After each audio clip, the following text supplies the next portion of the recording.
ॐ भूर्भुवः स्वः तत्सवितुर्वरेण्यं भर्गो देवस्य धीमहि धियो यो नः प्रचोदयात्। ॐ चैतन्यं शाश्वतं शान्तं व्योमातीतं निरञ्जनं नादबिन्दुकलातीतं तस्मै श्रीगुरवे नमः। गुरुवर गुरुतादीजिए, हे पावन श्री राम। जन जन के सुख चैन हित, कभी न ले विश्राम। ओम सद्गुरु चरण कमलेभ्यो नमः। वंदे भगवतीं देवीं श्रीरामं च जगद्गुरुं पादपद्मे तयोः श्रुत्वा प्रणमामि मुहुर्मुहुः। परम पूज्य गुरुदेव परम वंदनीय माता जी के दिव्य संरक्षण में विराजमान ऑनलाइन दैनिक स्वाध्याय के आज के सत्र में आप सभी आत्मीय बंधुओं का बहुत बहुत स्वागत अभिनंदन है। साथियों, आइए भावपूर्वक आज के सत्र का शुभारंभ करें। एक बार सभी लोग बता दें सबको आवाज अच्छे से आ रही है, और साथियों अधिक से अधिक शेयर जरूर करें जिससे कि सबको इसका लाभ मिल सके। अखंड ज्योति पत्रिका फरवरी माह की 2026 हम सभी पढ़ रहे हैं, और आज 2080वां एपिसोड है। साथियों, पहली प्रक्रिया में हम सभी अधिक से अधिक अपने स्टेटस पर अपने परिजनों को लिंक शेयर जरूर करें जिससे कि हम उन तक पूज्य गुरुदेव के दिव्य आध्यात्मिक सूत्रों को पहुंचा सकें। आज का पहला अध्याय है आस्तिकता का वास्तविक अर्थ। आइए ध्यान पूर्वक सुने, समझें और दूसरों को भी समझाने के लिए शेयर करें। ईश्वर को स्वीकार कर लेना ही आस्तिकता नहीं है, यह तो केवल एक आरंभिक कदम है। सच्ची आस्तिकता का अर्थ है अपने जीवन में ईश्वरीय मूल्यों को उतारना और उनका पालन करना।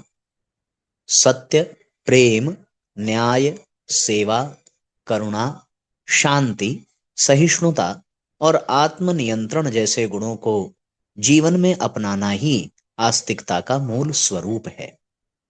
जो व्यक्ति इन आदर्शों के अनुरूप जीवन जीता है वही सच्चा आस्तिक कहलाता है। आज समाज में अनेक लोग धार्मिक माने जाते हैं, परंतु उनके आचरण में नैतिकता और आदर्शों का अभाव होता है। वे पूजा पाठ तो करते हैं, पर जीवन में ईमानदारी, करुणा और कर्तव्य निष्ठा का अभाव होता है। इस प्रकार की आस्तिकता केवल बाह्य दिखावा बनकर रह जाती है। सच्ची आस्तिकता का अर्थ है मन, वाणी और कर्म से ईश्वर के प्रति श्रद्धा और जीवन में उच्च आदर्शों की स्थापना करना। इसमें आचरण की पवित्रता, विचारों की शुद्धता और समाज के प्रति उत्तरदायित्व का समावेश होता है। ईश्वर की सत्ता को मानने वाला व्यक्ति यदि अपने जीवन में उसकी मर्यादाओं का पालन नहीं करता तो उसकी आस्तिकता अधूरी और खोखली होती है। असली आस्तिक वह है जो कठिनाइयों और प्रलोभनों के बीच भी नैतिकता का साथ न छोड़े और सेवा, सहानुभूति एवं परोपकार के मार्ग पर डटा रहे। आज के समय में आवश्यकता है कि हम आस्तिकता को केवल धार्मिक अनुष्ठानों तक सीमित न रखें, बल्कि उसे अपने संपूर्ण जीवन का आधार बनाएं। सच्ची आस्तिकता वही है जो मानवता के हित में कार्य करे, समाज को जोड़ने वाली हो और जीवन को श्रेष्ठता की ओर ले जाए। जब आस्तिकता का स्तर केवल पूजा पाठ और बाह्य कर्मकांडों तक सीमित रह जाता है तो उसका कोई ठोस प्रभाव जीवन या समाज पर नहीं पड़ता। लेकिन जब आस्तिकता का आधार विवेक, नैतिकता और परमार्थ बनता है तब वह मानव जीवन को नई दिशा देता है। धार्मिक स्थलों जैसे मंदिरों में उपासना का उद्देश्य केवल श्रद्धा व्यक्त करना ही नहीं होना चाहिए, बल्कि उन्हें ऐसा केंद्र बनाना चाहिए जहां से आत्मशक्ति और प्रेरणा का संचार हो। सच्ची आस्तिकता व्यक्ति को आत्मिक और सामाजिक विकास के मार्ग पर ले जाती है।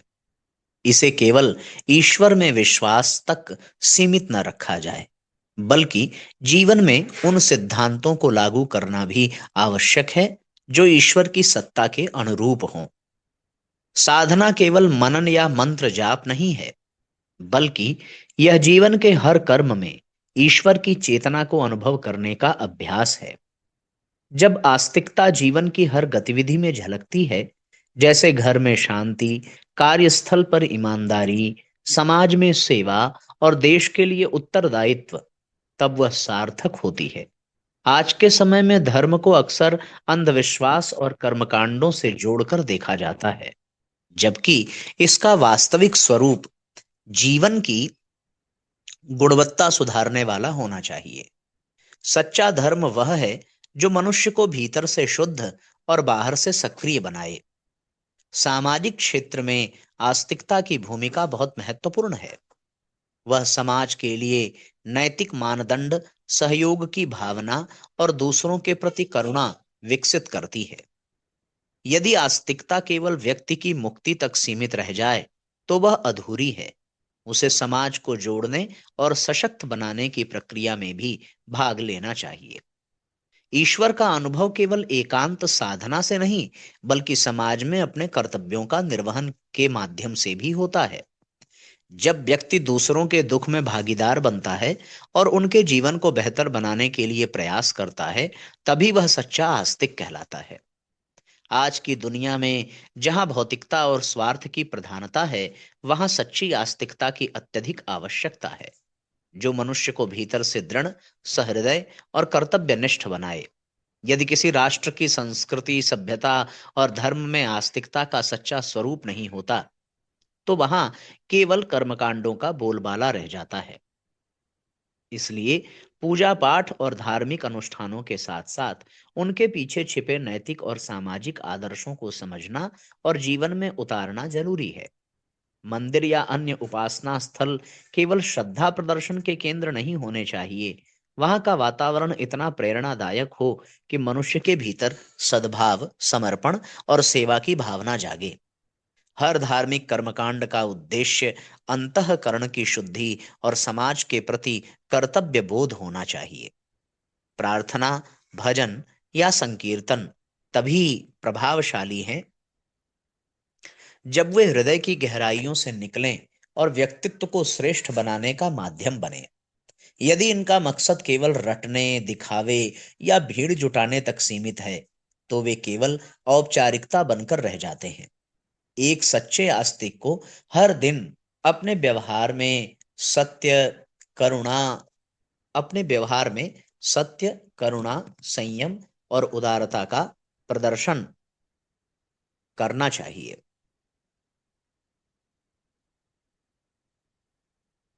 अब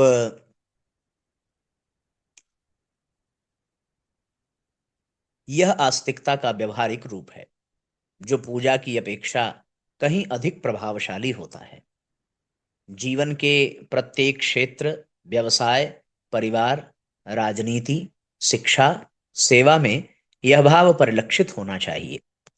इस समय देश और समाज को ऐसे आस्तिकों की आवश्यकता है जो धार्मिक केवल धर्म के नाम पर परंपराओं को ढोते न रहें, बल्कि अपने आचरण से दूसरों को दिशा दें। ऐसे लोग जो निष्कलंक चरित्र, सेवा, निष्ठा और सहयोग के प्रतीक बन सकें। सच्ची आस्तिकता का मर्म यही है। ईश्वर की सत्ता को केवल मान लेना ही नहीं, बल्कि अपने विचार, व्यवहार और संबंधों में उसकी उपस्थिति को जीवंत करना। यही वह आधार है जिस पर एक आदर्श समाज और शक्तिशाली राष्ट्र की नींव रखी जा सकती है।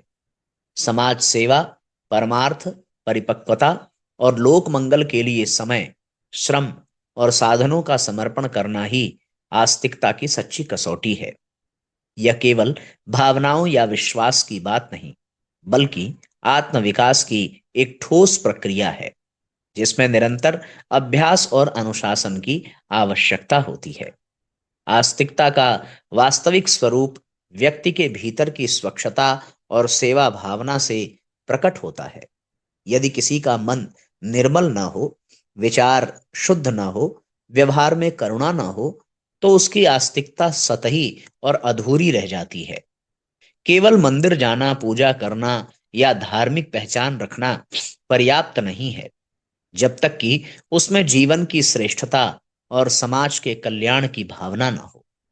वास्तविक आस्तिकता वह है जो अपने विचारों, व्यवहार, कार्यों और संबंधों में सत्य, अहिंसा, करुणा, क्षमा, सहिष्णुता और दया जैसे गुणों को स्थापित करता है।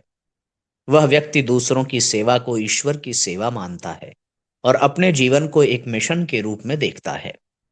आज आवश्यकता इस बात की है कि हम धर्म और आस्था के नाम पर बाहरी परंपराओं में उलझने की बजाय उनके भीतर के नैतिक और आध्यात्मिक मूल्यों को समझें और आत्मसात करें।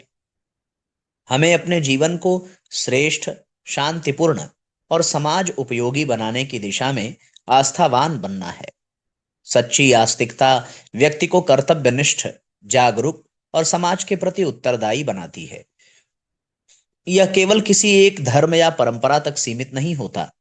सभी महान आध्यात्मिक परंपराओं का मूल भाव यही रहा है। यदि कोई व्यक्ति जीवन में सत्य को अपनाता है, विवेक से निर्णय लेता है और दूसरों के लिए सहायक बनता है, तो चाहे वह किसी भी धर्म को माने, वह सच्चा आस्तिक है। आज जब समाज अनेक तनावों और विघटन की स्थितियों से गुजर रहा है, तब आस्तिकता का वास्तविक रूप ही समाधान बन सकता है। ऐसी आस्तिकता जो केवल मान्यता नहीं, बल्कि जीवन की दिशा बन जाए। बहुत सुंदर अध्याय, बहुत सुंदर लेख था साथियों।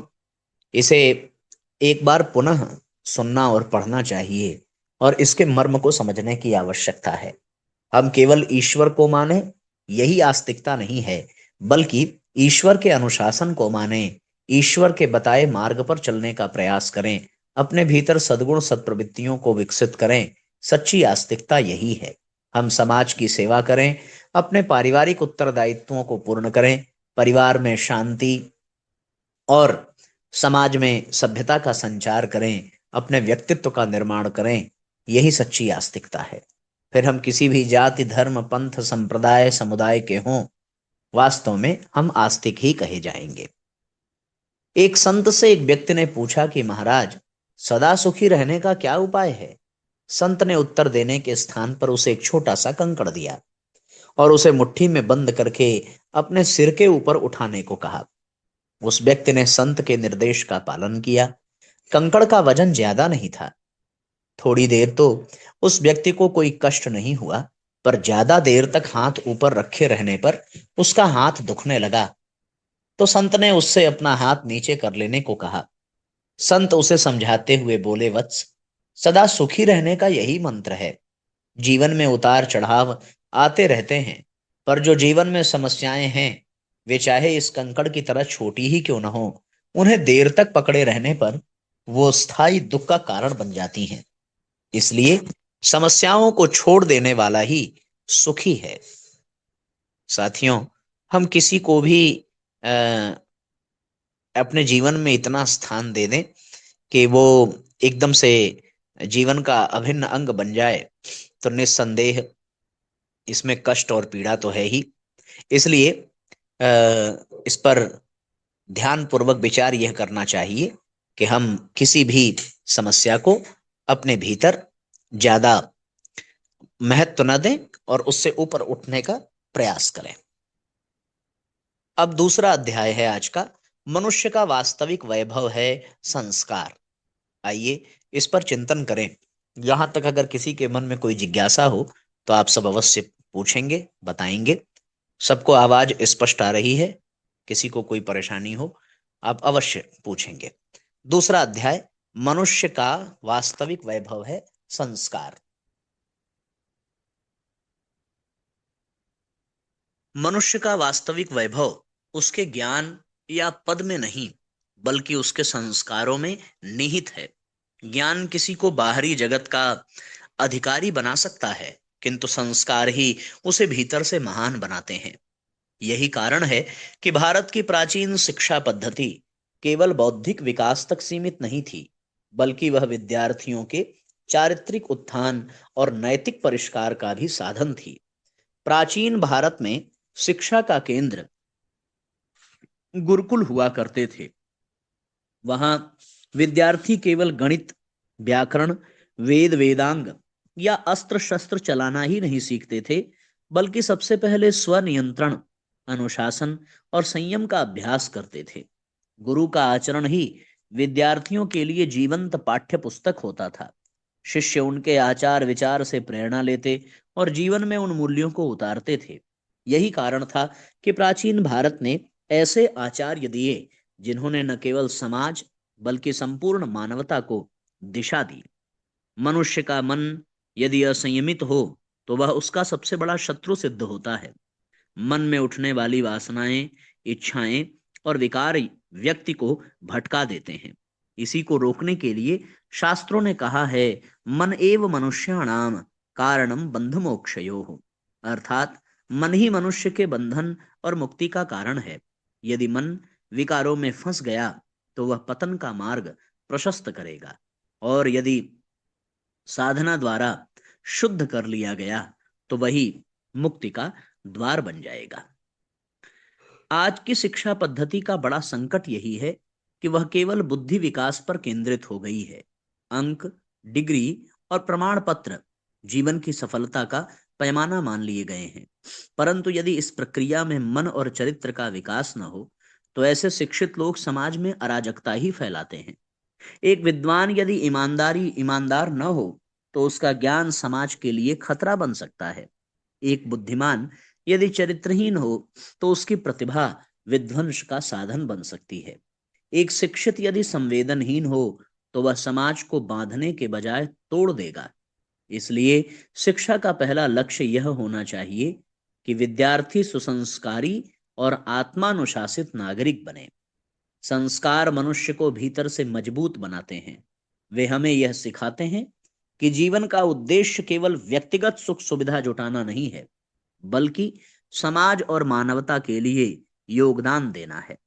संस्कार हमें कठिनाइयों से लड़ने का साहस देते हैं।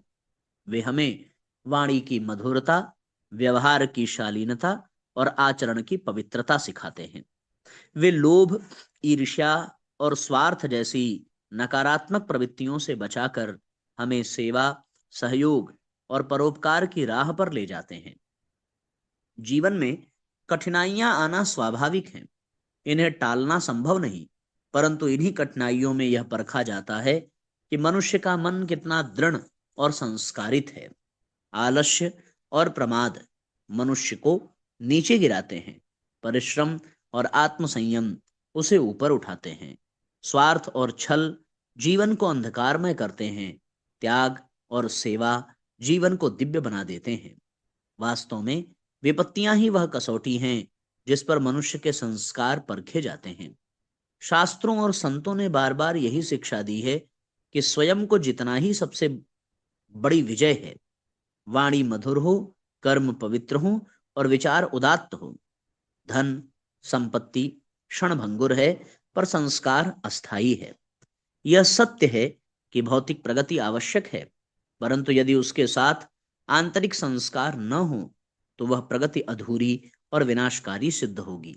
आज जब संसार भौतिकता, स्पर्धा और उपभोगवाद की दौड़ में उलझा हुआ है, तब यह और भी आवश्यक हो गया है कि हम अपने मन को संस्कारित करें। अपने विद्यालय और विश्वविद्यालय केवल विद्या के केंद्र न होकर चरित्र निर्माण के तीर्थ बने। घर परिवार में माता पिता बच्चों को केवल सुविधाएं ही न दें, बल्कि अच्छे संस्कार भी दें। समाज को अपने उत्सव और परंपराओं के माध्यम से लोगों में परस्पर प्रेम, सहयोग और सेवा भाव जगाना चाहिए। संस्कारित मन ही जीवन को सच्चा वैभव प्रदान करता है। शिक्षा, धन, पद, प्रतिष्ठा ये सब तभी सार्थक हैं जब उनके साथ आंतरिक शुचिता और सुसंस्कार जुड़े हों। जो मनुष्य अपने मन को अनुशासित करता है वही सच्चे अर्थों में विजयी कहलाता है। अतः हमें यह दृढ़ संकल्प करना चाहिए कि हम अपने जीवन में केवल सफलता नहीं बल्कि संस्कार और आत्मविकास को प्राथमिकता देंगे। यही हमारे जीवन की सबसे बड़ी उपलब्धि होगी और यही सच्चे अर्थों में मानव जीवन का लक्ष्य है। इस तरीके से साथियों, हम ये अनुभव कर सकते हैं कि जीवन में शिक्षा के साथ साथ संस्कारों का होना आवश्यक है। यदि हमारा चिंतन, हमारा चरित्र सुदृढ़ है, तो फिर हमारे द्वारा सब कुछ अच्छा ही होगा, हमारा सारा कर्म पवित्र होगा। और संस्कार और पवित्रता के अभाव में हम कितनी ही ऊंची शिक्षा पालें, फिर भी हमारे जीवन में वो संतोष, वो शांति हमें कभी प्राप्त नहीं हो पाएगी, जो संस्कारों सद्गुणों के कारण मिलती है। एक छोटी सी कहानी साथियों। मरणासन्न मां ने अपने पुत्र से करुणा सिक्त वाणी में कहा, मुझे दुख है बेटा कि मैं तुझे पढ़ा न सकी, और अब तो मेरे पास समय भी नहीं शेष है। तेरे लिए सारा संसार ही पाठशाला है। तुझे जहां से जो मिल सके वहां से सीखना, वही तेरे काम आएगा। ये कह मां ने सदा के लिए अपनी आंखें मूंद ली। पुत्र ने मां की सीख गांठ बांध ली। अपने दादाजी को पत्थर तोड़ते देख वह पत्थर तोड़ने का काम करने लगा। इस संबंध में उसका ज्ञान प्रखर हुआ तो वह गोताखोरी का काम करने लगा और समुद्री चट्टानों के विषय में जानकारी प्राप्त कर ली। इसके बाद उसने संगमरमर तराश के घर नौकरी कर ली और पत्थरों के गुणों का अध्ययन करने लगा। धीरे धीरे लाल रंग के पत्थर के संदर्भ में उसका ज्ञान उच्च कोटि का हो गया। तब उसने अपने अनुभवों को लिपिबद्ध करना प्रारंभ किया। अपने अनुभव से प्राप्त ज्ञान को जब उसने पढ़े लिखे लोगों के बीच बताना प्रारंभ किया, तो वे भी आश्चर्यचकित रह गए। उसकी ख्याति अब मात्र इंग्लैंड में ही नहीं, समूचे विश्व में फैलने लगी थी। यह बालक और कोई नहीं, बल्कि यू मिलर था, जो अपनी मां की सीख के कारण विश्व प्रसिद्ध भूगर्भ शास्त्री बना। कहानी बड़ी प्रेरणास्पद है। हम लोग अपने भीतर ग्रहण करने की क्षमता को विकसित कर सकें, तो संसार का कण कण हमें ज्ञान देने के लिए तत्पर है। हम अपनी ग्राह्यशीलता को विकसित करें, ग्रहणशीलता को विकसित करें, अपने भीतर सीखने की क्षमता को विकसित करें, तो फिर सिखाने वालों की कमी नहीं, सिखाने वालों की पर्याप्त व्यवस्था प्रकृति ने की है। कण कण हमारा मार्गदर्शन करने के लिए तैयार है। जो लोग ये बहाना करते हैं कि हमें सही मार्गदर्शन मिला होता, हमें यहाँ शिक्षा मिली होती, हमें इनके यहाँ पढ़ने का मौका मिला होता, तब हम ये सब सीख पाते, कर पाते, उनके लिए ये कहानी उनके हर समस्या का समाधान है। एकलव्य को द्रोणाचार्य का प्रत्यक्ष सानिध्य मिला नहीं, पर सीखने की पात्रता और ग्रहण करने की शक्ति थी, सो एकलव्य ने उनके प्रतीक से ही बहुत कुछ सीख लिया।